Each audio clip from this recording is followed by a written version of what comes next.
الله لا إله إلا هو الحي القيوم نزل عليك الكتاب بالحق مصدقا لما بين يديه وأنزل التوراة والإنجيل من قبل هدى للناس وأنزل الفرقان إن الذين كفروا بآيات الله لهم عذاب شديد والله عزيز ذو انتقام إن الله لا يخفى عليه شيء في الأرض ولا في السماء هو الذي يصوركم في الأرحام كيف يشاء لا إله إلا هو العزيز الحكيم.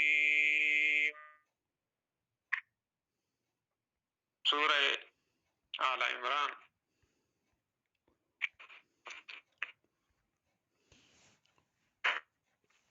مختصر سی بات اس کا خلاصہ بیان کریں گے کہ اس سورت کا نام آل عمران کیوں ہے، جس طرح سورہ بقرہ کا نام سورہ بقرہ کیوں تھا؟ کیونکہ وہاں گائے کا واقعہ کا تذکرہ تھا تو اس حوالے سے اس کا نام سورہ بقرہ رکھ دیا گیا۔ اس سورت کے چوتھے رکوع میں آل عمران کا ذکر ہے، آل عمران فیملی کا، اس لیے اسی مناسبت سے اس کا نام سورہ آل عمران رکھ دیا گیا ہے۔ اس کو ہم وجہ تسمیہ کہتے ہیں کہ اس سورت کا نام یہ کیوں ہے۔ دوسری جو اہم بات ہوتی ہے ان میں غالباً سورہ بقرہ کی شروع میں بنیادی باتیں تو قرآن مجید کی ساتھیوں نے سنی ہوگی، اور جس ساتھی نے شروع کیا تھا اس نے پورے قرآن کا بریفلی خلاصہ بیان بھی کیا ہوگا، اور خاص کر سورہ بقرہ میں جن مضامین پر بحث ہوئی ان کا بھی خلاصہ ساتھیوں کے ذہن میں ہوگا انشاءاللہ۔ تو یہاں سورہ آل عمران کو سورہ بقرہ کے ساتھ کے بعد لانے، یعنی تیسرے نمبر پر لانے کے کچھ وجوہات ہوتی ہیں کہ قرآن میں جو سورتوں کی سیکوینس ہوتی ہیں یہ ویسے اچانک نہیں ہے، ایک ترتیب کے ساتھ ہوتی ہیں، ان کی آپس میں جو مضامین کی انٹریکشن ہوتی ہیں جس کو ہم ربط کہتے ہیں، تو وہ اس بنیاد پر وہ ہوتی ہے۔ تو سورہ آل عمران کا سورہ بقرہ کے ساتھ تین قسم کا ربط ہے، ایک بھی نہیں بلکہ تین وجوہات سے اس کا بقرہ کے ساتھ ربط ہے۔ پہلا ربط ربط نامی اس کو ہم کہتے ہیں کہ فاتحہ میں ہم نے ایاک نعبد و ایاک نستعین سے اقرار لیا کہ ہم صرف اللہ کی عبادت، صرف اسی کو پکاریں گے، صرف اسی ہی کی حاجت و مشکلات میں ما فوق الاسباب، یعنی اسباب کے نیچے نہیں، اسباب کے بغیر جو ہم مدد مانگیں گے وہ ہم اللہ تعالیٰ ہی سے مانگیں گے۔ سورہ بقرہ میں گائے کی عبادت اور تعظیم سے نفرت دلائی گئی کہ آپ گائے کی عبادت کیوں کرتے ہیں، اور سورہ آل عمران میں یہ تلقین فرمائی کہ اللہ کی عبادت اور پکار میں اللہ کے نیک بندوں کو شریک نہ کریں، جس طرح عیسائی لوگوں نے آل عمران کی عبادت کی، حضرت عیسیٰ علیہ السلام اور حضرت مریم علیہ السلام کو اللہ کا شریک بنا، تو وہاں گائے کی عبادت کی مذمت کی گئی، تو یہاں اس طرح نیک ہستیوں کو اللہ تعالیٰ کے ساتھ شریک کرنے کی مذمت کی گئی۔ دوسرا ربط جو ہے سورہ بقرہ کے آخر میں فانصرنا علی القوم الکافرین کی آیت پر خاتمہ ہوا، اسے مسلمانوں کو کافروں کے مقابلے میں اللہ سے مدد اور نصرت طلب کرنے کی تعلیم دی گئی۔ سورہ آل عمران میں بتایا وہ کون سے کفار ہیں جن کے خلاف اللہ سے مدد مانگنے کا حکم ہوا ہے، یعنی اس سے مراد مشرکین ہیں جو اللہ کے بندوں کو اللہ کا شریک بناتے ہیں، اللہ کے بندوں کو مالک و مختار سمجھ کر مصیبتوں میں پکارتے ہیں، جیسا کہ نصارہ یعنی عیسائی جو عیسیٰ علیہ السلام اور مریم علیہ السلام کو معبود سمجھتے ہیں، ان کو ما فوق الاسباب پکارتے ہیں۔ ما فوق الاسباب اپوزٹ ہے ما تحت الاسباب کا، یہاں فوق کا مطلب ہے اوپر اور تحت کا مطلب ہے نیچے، یہ ما تحت الاسباب کا مطلب ہے جو ہم ایک دوسرے سے مدد مانگتے ہیں، تو یہ شرک کے زمرے میں نہیں آتا۔ ما فوق الاسباب جو اسباب کے بغیر ہم کسی سے مدد مانگے، مثلا ابھی ہم ڈیوائس کے ذریعے کنیکٹڈ ہیں لیکن میں کہوں کہ ڈیوائس نہ ہو تب بھی میری بات جو ہے ناصر صاحب سنتے ہیں اور میری مدد کر سکتے ہیں، تو وہ بغیر سبب کی ہوگی، اس لیے یہ مافوق و سبب شرک میں داخل ہوگا۔ لیکن اگر میں کہوں کہ ہماری رابطہ جو ہے ماتحت سبب یعنی ڈیوائس کے ذریعے ہیں، اور ناصر صاحب اس وقت میلوں دور، وہ دن میں بیٹھے ہیں، میں رات میں بیٹھا ہوں، اور وہ میری بات یہاں سے سنتے ہیں، تو یہ ڈیوائس کے ذریعے شرک نہیں ہے۔ اور اگر یہی بات میں بغیر ڈیوائس کے کہوں کہ وہ میرے سنتے ہیں اور میری مشکل حل کرتے ہیں، تو یہ پھر شرک میں کنورٹ ہو جاتا ہے۔ تیسرا ربط جو ہے وہ یہ ہے کہ سورہ بقرہ میں قرآن مجید کی تمام مضامین کو اجمالی طور پر بیان کیا گیا۔ سورہ بقرہ میں قرآن مجید کے تمام مضامین کو مختصر طور پر بیان کیا گیا۔ سورہ آل عمران میں ان میں سے 4 زیادہ اہم مضامین بیان کیے گئے، یعنی ان تمام مضامین میں سے بقرہ میں جو بیان ہوئے مختصراً، ان میں سے 4 اہم مضامین کو یہاں سورہ آل عمران میں لیے ہیں۔ پہلا ان میں توحید ہے۔ توحید کا مطلب ہے اللہ تعالیٰ کو ذات اور صفات میں اکیلے ماننا، جس کے ساتھ ساتھ نصارہ کے مشرکانہ عقائد کا رد بھی ہے، اور زیادہ زور شرک اعتقادی کی نفی پر کی گئی ہے۔ شرک کے اقسام بھی پڑھیں گے انشاءاللہ، شرک اعتقادی، شرک فی الدعاء، شرک فی التصرف، شرک فعلی وغیرہ، یہ مختلف اقسام ہیں اس کی، لیکن یہاں وہ شرک جس کا عقیدے سے تعلق ہے، شرک فی العقیدہ، اس پر زیادہ زور دیا گیا ہے۔ دوسری بات جو یہاں زیادہ زیر بحث ہوگی وہ ہوگی رسالت۔ توحید کے بعد رسالت، یعنی خاتم النبیین صلی اللہ علیہ وسلم کی صداقت۔ تیسری بات جو سورہ آل عمران میں ڈسکس ہوگی وہ ہوگی جہاد فی سبیل اللہ، اور چوتھی بات جو یہاں ہوگی وضاحت کے ساتھ وہ ہوگی انفاق فی سبیل اللہ، یعنی اللہ کے راستے میں جان اور مال دونوں کے خرچ کرنے کی طرف ترغیب ہوگی، یعنی اللہ کے راستے میں مال خرچ کرنا۔ تو خلاصہ مضامین اس صورت میں یہ ہے کہ ابتدائی جو شان نزول ہم بیان کریں گے انشاءاللہ، یہاں عیسائی وفد ہے 60 رکنی، انہوں نے 5 اعتراضات یا شبہات کا اظہار کیا اللہ تعالیٰ کی توحید میں، کہ ہم اگر زکریا علیہ السلام کو خدا کا شریک مانتے ہیں تو اس کی وجہ کیا ہے، ہم اگر عیسیٰ علیہ السلام کو اللہ کا بیٹا کہتے ہیں تو کوئی وجہ بھی ہے جو ہم کہتے ہیں اس وجہ سے۔ تو 5 انہوں نے شبہات کیے توحید پر، اور 3 شبہات انہوں نے ظاہر کیے رسالت پر، نبی علیہ السلام کی رسالت پر، کہ یہ 3 شبہات ہیں ہمارے یا اعتراضات ہیں جس کی وجہ سے ہم آپ کو نبی نہیں مانتے، اور یہ 5 شبہات ہمارے توحید کے حوالے سے ہیں جس کو آپ شرک کہتے ہیں اور ہم شرک نہیں کہتے۔ اس میں پہلا شبہ جو ہے وہ یہ ہے کہ عیسیٰ علیہ السلام کے حق میں روح اللہ، کلمۃ اللہ اور ابن اللہ کما فی الانجیل، یعنی انجیل میں ابن اللہ کا لفظ ہے نا، قرآن میں نہیں ہے، لیکن قرآن مجید میں روح اللہ، اللہ کا روح، کلمۃ اللہ، اللہ کا کلمہ، اور ادھر انجیل میں ابن اللہ کا لفظ، تو وغیرہ الفاظ وارد ہوئے۔ اس سے معلوم ہوتا ہے کہ ان کو اللہ تعالیٰ نے، ان کا اللہ تعالیٰ سے خصوصی تعلق ہے اور وہ اللہ کے نائب ہے، اللہ نے ان کو تصرف کا اختیار دے رکھا ہے، اس لیے عیسیٰ علیہ السلام کو پکارنا چاہیے۔ یہ ان کا پہلا شبہ یا اعتراض تھا۔ دوسرا شبہ ان کا یہ تھا کہ عیسیٰ علیہ السلام مادرزاد اندھوں کو، کوڑی والوں کو تندرست اور چنگا بلا کر دیتے ہیں، مردوں کو زندہ کر دیتے، مٹی کے بے جان پتلے میں پھونک مار کر اسے جاندار بنا دیتے، اور گھر میں رکھی ہوئی چیزیں بتا دیتے تھے۔ تو اس سے معلوم ہوا کہ وہ متصرف، مختار، کارساز اور غیبدان بھی ہے۔ تو پھر آپ کیوں کہتے ہیں کہ ہم شرک کرتے ہیں؟ تیسرا شبہ ان کا یہ تھا کہ ہمیں اپنے بڑوں کی کچھ ایسی عبادتیں ملتی ہیں جن سے معلوم ہوتا ہے کہ عیسیٰ علیہ السلام نے اپنی عبادت اور پکار کا حکم دیا تھا، اور اسی وجہ سے ہمارے اکابر ان کو پکارتے ہیں، یعنی اپنی مولویوں کے بارے میں بتا دیا کہ انہوں نے ہمیں بتایا ہے۔ چوتھا شبہ ان کا یہ تھا کہ مریم علیہ السلام کے پاس ہر وقت بے موسم پھل موجود رہتے تھے، حالانکہ ان کو کوئی لا کر نہیں دیتا تھا. تو اس سے معلوم ہوا کہ وہ خود صاحب اختیار و تصرف تھی اور جب چاہتی بے موسم میوے حاصل کر لیتی تھی.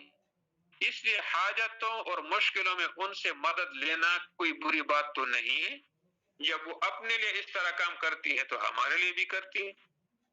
پانچواں اور آخری شبہ یہ تھا کہ ایک انجینئر زکریا علیہ السلام کے گھر میں ان کے انتہائی بڑھاپے کے زمانے میں بیٹا پیدا ہوا، جبکہ ان کی بیوی صاحبی ولادت کے قابل نہیں تھی، وہ بانجھ تھی.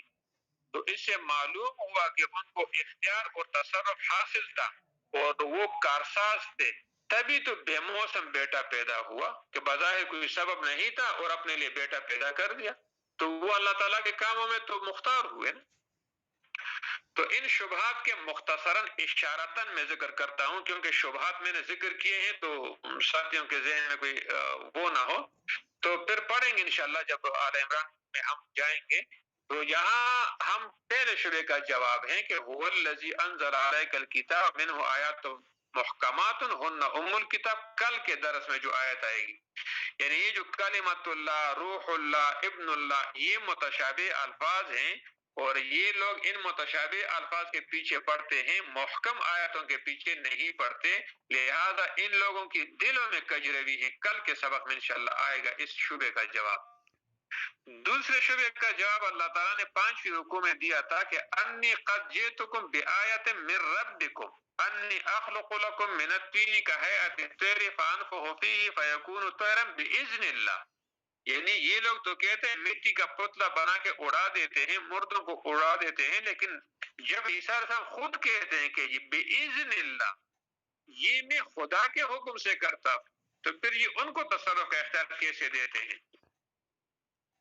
تیسرے شبہ کا جواب جو ہے وہ یہ ہے کہ ما کان لبشر ان یؤتیہ اللہ الکتاب ایامرکم بالکفر بعد اذ انتم مسلمون. اس میں تیسرے شبہ کا جواب دیا کہ جب اللہ تعالیٰ کسی انسان اور بشر کو نبوت اور رسالت سے سرفراز فرما کر اسے کتاب اور حکمت عطا کرتا ہے اور اسے دعوت توحید کو عام کرنے کا حکم دیتا ہے، تو پھر یہ ناممکن ہے کہ وہ پیغمبر اپنی رسالت و نبوت کے تقاضوں اور اللہ کے احکام کے خلاف توحید کی اشاعت اور تدریس کریں اور لوگوں کو شرک کی طرف بلائیں. ممکن نہیں ہے. چوتھے شبہ کا جواب یہ ہے کہ قالوا یا مریم انا لک ھذا قالت هو من عند اللہ. اب یہ لوگ آدھی بات کرتے ہیں آدھی چھپاتے ہیں. مریم علیہ السلام کو بے موسم پھل جو ملتے تھے وہ خود اس کا انتظام نہیں کرتی تھی. ان سے پوچھا گیا تھا کہ انا لک ھذا، اے مریم علیہ السلام یہ بے موسم پھل آپ کو کہاں سے ملتے ہیں؟ تو انہوں نے جواب دیا ہوا من عند اللہ، یہ مجھے اللہ تعالیٰ کی طرف سے ملتے ہیں. تو جب اللہ کی طرف سے ملتے ہیں تو وہ اللہ کی محتاج ہوئی، تو تم نے اس کو کیوں اللہ تعالیٰ کے ساتھ شریک بنا دیا؟ ایسا نہیں کرنا چاہیے تم. 5ویں شبہ کا جواب جو زکریا علیہ السلام پہ تھا کہ وہ جسمانی طور پر اولاد کے قابل نہیں تھے، ان کی گھر والی بانجھ تھی، 100 سال کے قریب ان کا بیٹا ہوا، لہٰذا وہ کچھ کرنے والے ہیں. تو ہنالک دعا زکریا ربہ، یعنی زکریا علیہ السلام کے حوالے سے ان کو بتایا گیا کہ بھائی زکریا علیہ السلام نے تو ہنالک دعا زکریا ربہ، زکریا علیہ السلام نے تو اپنے رب سے بیٹا مانگا تھا. اللہ کے بندو، انہوں نے تو خدا سے سوال کیا تھا کہ یا اللہ جب تو مریم علیہ السلام کو بغیر موسم کے پھل دے سکتے ہیں تو مجھے بھی اس موسم میں بیٹے کی اولاد دے سکتے ہیں، لہٰذا مجھے دے دے. تو انہوں نے تو اللہ سے مانگا، خود سے تو نہیں کیا. تو تم کیوں ان کو اس طرح متصرف بناتے ہو؟ یہ ان کے توحید پر 5 اعتراضات یا شبہات اور ان کے جوابات اس صورت میں دیے جائیں گے تفصیلاً. 3 اعتراضات یا شبہات ان کے نبی علیہ السلام کی رسالت پر تھے. پہلا شبہ جو انہوں نے کہا کہ پہلے انبیاء علیہ السلام پر اونٹ کا گوشت حرام تھا مگر اس نبی نے اسے حلال کر دیا، یہ تو پہلے نبیوں کی مخالفت کرتا ہے، اس لیے یہ سچے نبی نہیں ہے. اونٹ کا گوشت جو تھا پہلے پیغمبروں کے اوپر حرام تھا اور اس پیغمبر نے اس کو حلال کیا ہے، تو یہ کیسے پہلے پیغمبروں کی مخالفت کرتا ہے؟ یہ کیسے پیغمبر ہو سکتا ہے؟ پہلا اعتراض یہ یا شبہ. دوسرا یہ تھا کہ قدیم بیت المقدس تمام انبیاء علیہ السلام کا قبلہ چلا آ رہا ہے مگر اس نبی نے تمام انبیاء کا قبلہ چھوڑ کر ایک نیا قبلہ بنا لیا ہے. پہلے انبیاء کا قبلہ چھوڑ کر یہ کیسے پیغمبر ہوئے؟ تیسرا شبہ، جنگ احد میں مسلمانوں کو کفار کے ہاتھوں شکست ہوئی اور انہیں شدید جانی اور مالی نقصان ہوا۔ اگر یہ پیغمبر ہوتا اور یہ مسلمان سچے دین پر ہوتے تو کیوں شکست کھاتے اور مارے جاتے؟ ایسا تو نہیں ہونا چاہیے تھا۔ تو ان تین رسالت کے اوپر اعتراضات کے تین مختصر جو میں کیوں دیتا ہوں۔ پہلے شبے کا جواب یہ تھا کہ کل الطعام کان حلا لبنی اسرائیل وما کان من المشرکین، یعنی پہلے یہ جو اونٹ کی بات کر رہے ہیں تو ہر قسم کا خوراک بنی اسرائیل پر آزاد تھا، صرف یعقوب علیہ السلام نے ایک نظر کے معاملے میں اونٹ کا گوشت اپنے اوپر بند کیا تھا، تو وہ ان کا ذاتی کام تھا اپنے اوپر بند کرنا، اللہ کی طرف سے حرام نہیں تھا ورنہ اب حرام ہے۔ یہ اعتراض ختم ہوا ان کا۔ دوسرے شبے کا جواب ان کا آل عمران میں یہ دیا گیا کہ ان اول بیت وضع للناس للذی ببکۃ مبارکہ، تم تو بیت المقدس کے تبدیلی پر اعتراض کرتے ہو، لیکن جو پہلا کعبہ بیت اللہ مقرر ہوا لوگوں کی نام، تو وہ تو بیت اللہ ہی تھا، بیت المقدس تو نہیں تھا۔ تو اس پہلے والے قبلے کی طرف نبی علیہ السلام چلے گئے ہیں، نیا قبلہ کہاں سے آ گیا؟ اور تیسرے شبے کا جواب آل عمران میں ان کے اس اعتراض کا یہ دیا گیا کہ وَإِذْ غَدَوْتَ مِنْ أَهْلِكَ، اس رکو نمبر 13 سے لے کر آخر تک پھر جنگی احد کا تذکرہ ہے، اور تفصیلی جواب ان کو دیا گیا کہ ایک غلطی سرزد ہو گئی جس کی وجہ سے شکست میں تبدیل ہو گئی، اس لیے یہ وقتی شکست ماضی ابتلاء اور امتحان کے لیے تھی، ورنہ جنگ بدر میں باوجود اس کے کہ مسلمان کافروں کی نسبت بہت کم توڑی تعداد میں تھے، اللہ نے ان کی مدد فرمائی اور ان کافروں پر فتح دلا دی۔ تو یہ 7 اعتراضات ان کے 5 توحید پر، 3 رسالت پر، ان کا تفصیلی جواب آل عمران میں دیا جائے گا وفد نجران کو۔ اب آتے ہیں انشاءاللہ سورہ آل عمران کی شان نزول کی طرف۔ پہلا ترجمہ کرتے ہیں۔ الف لام میم، شان نزول اس کا یہ ہے کہ نجران کے 7 عیسائیوں کا ایک مؤخر وفد معزز نبی کریم صلی اللہ علیہ وسلم کی خدمت میں حاضر ہوا۔ یہ اس صورت کے ابتدائی 80 آیتیں ہیں۔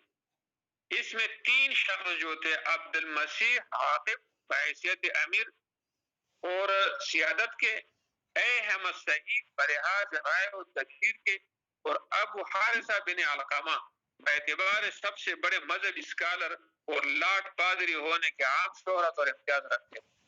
یہ تیسرا شخص اصل میں عرب کے مشہور قبیلہ بنی بکر بن وائل سے تعلق رکھتا تھا، پھر پکا نصرانی بن گیا۔ سلاطین روم نے اس کی مذہبی صلاحیت اور مجدد الشرف کو دیکھتے ہوئے بڑی تعظیم و تکریم کی، علاوہ پیش بہا مالی امداد کے اس کے لیے گرجے تعمیر کیے، امور مذہبی کے اعلیٰ منصب پر معمور کیا۔ یہ وفد بارگاہ رسالت میں نبی علیہ السلام کے پاس بڑی آن بان سے حاضر ہوئے اور متنازعاتی مسائل میں حضور سے گفتگو کی، جس کی پوری تفسیر محمد بن اسحاق کی سیرت میں منقول ہے۔ سورہ آل عمران کا ابتدائی حصہ تقریباً 80 سے 90 آیات تک اسی واقعہ میں نازل ہوئی۔ عیسائیوں کا پہلا اور بنیادی عقیدہ یہ تھا کہ مسیح علیہ السلام بعینہ ہی خدا یا خدا کے بیٹے یا 3 خدا میں سے ایک ہیں، جو ہم نے ابھی ربط کی صورت میں اور ان کے اعتراضات کی صورت میں ہم نے پڑھ لیے ہیں، یہاں دہرانے کی ضرورت نہیں ہے۔ تو یہ وہ 60 رکنی وفد تھا جو نبی علیہ السلام کے پاس آیا تھا، اور انہوں نے وہ اللہ کے ساتھ ان کی شرکت پر جواز کے طور پر 5 باتیں کی اور 3 باتیں نبی علیہ السلام کی رسالت پر کی۔ تو الف لام میم یہ مدنی صورت ہے اور اس میں 200 آیتیں ہیں اور 20 رکوعات ہیں۔ اس کو الف لام میم یہ اللہ اور رسول کے درمیان اس کو ہم کوڈ ورڈز کہتے ہیں، اور اس کا جو معنی ہے وہ کسی کو معلوم نہیں۔ اللہ لا الہ الا ہو، اللہ کے سوا کوئی معبود نہیں، سوائے اللہ، سوائے اسی اللہ کے، الحی القیوم جو زندہ ہے اور تھامنے والا ہے، قائم ہے، روکنے والے ہیں۔ تو نزل علیک الکتاب، نزل یعنی نزل اللہ علیک القرآن، کتاب قرآن مراد، اللہ نے اتارا علیک آپ پر الکتاب قرآن کو بالحق سچ کے ساتھ۔ یعنی قرآن کریم جو عین حکمت کے موافق نہایت بروقت سچائی اور انصاف کو اپنی آغوش میں لے کر اترا ہے. مصدقاً، یہ قرآن تصدیق کرنے والی کتاب ہے، لما اس کا بین یدیہ، جو اس قرآن سے پہلے اس کی تصدیق کرتے ہیں کہ وہ بھی اللہ کی کتاب ہے. وَأَنزَلَ التَّوْرَاةَ، اور اللہ نے تورات کو اتارا، والانجیل، اور انجیل کو اتارا، من قبل، اس قرآن سے پہلے، ہدی للناس، لوگوں کی ہدایت کے لیے، اور وَأَنزَلَ الفرقان، اور واضح فیصلے بھی اتارے. یعنی قرآن اگلی کتابوں کی تصدیق کرتا ہے، اور اگلی کتاب تورات، انجیل وغیرہ پہلے سے قرآن اور اس کے لانے والے کی طرف لوگوں کی رہنمائی کر رہی تھی، اور اپنے اپنے وقت میں مناسب احکام و ہدایات دیتی تھی. گویا بتلا دیا کہ الوہیت یا ابنیت، الوہیت کا مطلب ہے معبود ہونا، اور ابنیت مسیح کا مطلب عیسیٰ علیہ السلام کا بیٹا بنانا ان لوگوں کا عقیدہ کسی آسمانی کتاب میں موجود نہیں تھا، کیونکہ اصول دین کے اعتبار سے تمام کتب سماویہ یعنی آسمانی کتابیں اس پر متفق ہیں. مشرکانہ عقائد کی تعلیم کبھی نہیں دی گئی آسمانی کتابوں میں. ہر زمانے کے مناسب ایسی چیزیں اتاری وہ انزل الفرقان میں، جو حق اور باطل، حلال و حرام، جھوٹ سچ کے درمیان فیصلہ کرنے والی ہو. اس میں قرآن کریم، آسمانی باقی کتاب اور صحائف، معجزات انبیاء سب داخل ہیں. اور ادھر بھی اشارہ ہو گیا کہ جن مسائل میں یہود و نصارہ جھگڑتے چلے آ رہے ہیں، ان اختلافات کا فیصلہ بھی قرآن کے ذریعے کر دیا گیا ہے. ان الذین کفروا، ان الذین، وہ لوگ، بے شک یقیناً وہ لوگ، کفروا، جنہوں نے کفر کیا، اختیار کیا کفر. کفر کافر اصل میں زمیندار کو بھی کہتے ہیں لغوی اعتبار سے. عربی میں زمیندار یہ جو فارمر ہوتا ہے، جو تخم وغیرہ بوتا ہے، کھیتی باڑی کرتا ہے، اس کو بھی لغوی معنی کافر کا مطلب چھپانے والا. تو زمیندار کو بھی کافر کہتے ہیں کیونکہ وہ تخم کو مٹی میں چھپاتا ہے نا. اور اس طرح یہ کافر جو ہیں یہ حق کو جھوٹ میں چھپاتے ہیں، سچ کو جھوٹ میں چھپاتے ہیں، تو وہ زمیندار کے کافروں کا اطلاق اس کے اوپر ہوتا ہے. کفرو، جنہوں نے جو منکر ہوئے بے آیات اللہ، اللہ تعالیٰ کی آیتوں کی، لہم عذاب شدید، ان کے لیے سخت عذاب ہوگا، سخت عذاب ہے. واللہ، اللہ تعالیٰ عزیز، زبردست ہے، موقع پر بھی سزا دے سکتے ہیں. عزیز ذو انتقام، بدلہ لینے، انتقام بدلہ لینے والے بھی ذات ہے. یعنی ایسے مجرموں کو نہ سزا دیے بغیر چھوڑے گا، نہ وہ اس کے زبردست اقتدار سے چھوٹ کر بھاگ سکیں گے. اس میں بھی الوہیت مسیح یعنی عیسیٰ علیہ السلام کا اللہ ہونا یا اس کے شریک ہونے کے ابطال کی طرف لطیف اشارہ ہو گیا، کیونکہ جو اختیار اور اقتدار کلی خدا کے لیے ثابت کیا گیا، ظاہر ہے وہ مسیح میں نہیں پایا جاتا عیسیٰ علیہ السلام میں، بلکہ نصارہ کے نزدیک عیسیٰ علیہ السلام کسی کو سزا تو کیا دے سکتے، خود اپنے کو باوجود سخت تضرع اور الحاح کے ظالموں کے پنجہ سے خود کو نہ چھڑا سکے. پھر خدا یا خدا کا بیٹا کیسے بن سکتا ہے؟ بیٹا وہی کہلاتا ہے جو باپ کے قسم سے ہو، لہذا خدا کا بیٹا کو خدا ہی ہونا چاہیے. ایک عاجز مخلوق کو حقیقتاً اللہ تعالیٰ کا بیٹا کہنا باپ اور بیٹے دونوں پر سخت عیب لگانا ہے، العیاذ باللہ. ان اللہ، اللہ تعالیٰ کی ذات جو ہے، لا یخفا علیہ، کوئی چیز چھپی نہیں ہے اللہ پر، شیئن، کوئی چیز، فی الارض، زمین میں، ولا فی السماء، اور نہ اللہ تعالیٰ سے آسمانوں میں کوئی چیز چھپی ہوئی ہے. یعنی جس طرح اس کا اقتدار اور اختیار کامل ہے، علم بھی محیط ہے، عالم کی کوئی چھوٹی بڑی چیز ایک سیکنڈ کے لیے اس سے غائب نہیں. ان کو سب مجرم و بری، تمام جرموں کی نوعیت و مقدار اس کے علم میں ہے. مجرم بھاگ کر روپوش ہونا چاہے تو کہاں جا سکتا ہے؟ یہی سے تنبیہ کر دی گئی کہ عیسیٰ علیہ السلام خدا نہیں ہو سکتے، کیونکہ ایسا علم محیط ان کو حاصل نہ تھا. وہ اسی قدر جانتے تھے جتنا حق تعالیٰ نے ان کو بتلا دیا تھا. جیسا کہ آپ صلی اللہ علیہ وسلم کے جواب میں خود نصارہ نجران نے اقرار کیا اور آج بھی اناجیل مروجہ سے ثابت ہے. اناجیل انجیل کی جمع ہے نا، جو مروجہ انجیل ہیں ان سے بھی ثابت ہے. اللہ اکبر کبیرہ. هو الذی، اللہ تعالیٰ وہ ذات ہے، یصورکم فی الارحام کیف یشاء. یصورکم، جو تمہارا نقشہ بنا دیتا ہے، تمہیں شکل صورت دیتا ہے، فی الارحام ماں کے پیٹ میں، کیف یشاء جیسے وہ چاہے. لا الہ، کسی کی بندگی نہیں، کوئی بندگی کے لائق نہیں، الا ہو، مگر صرف اللہ کی ذات ہے. العزیز، جو زبردست ہیں، اور الحکیم، جو حکمت والے ہیں.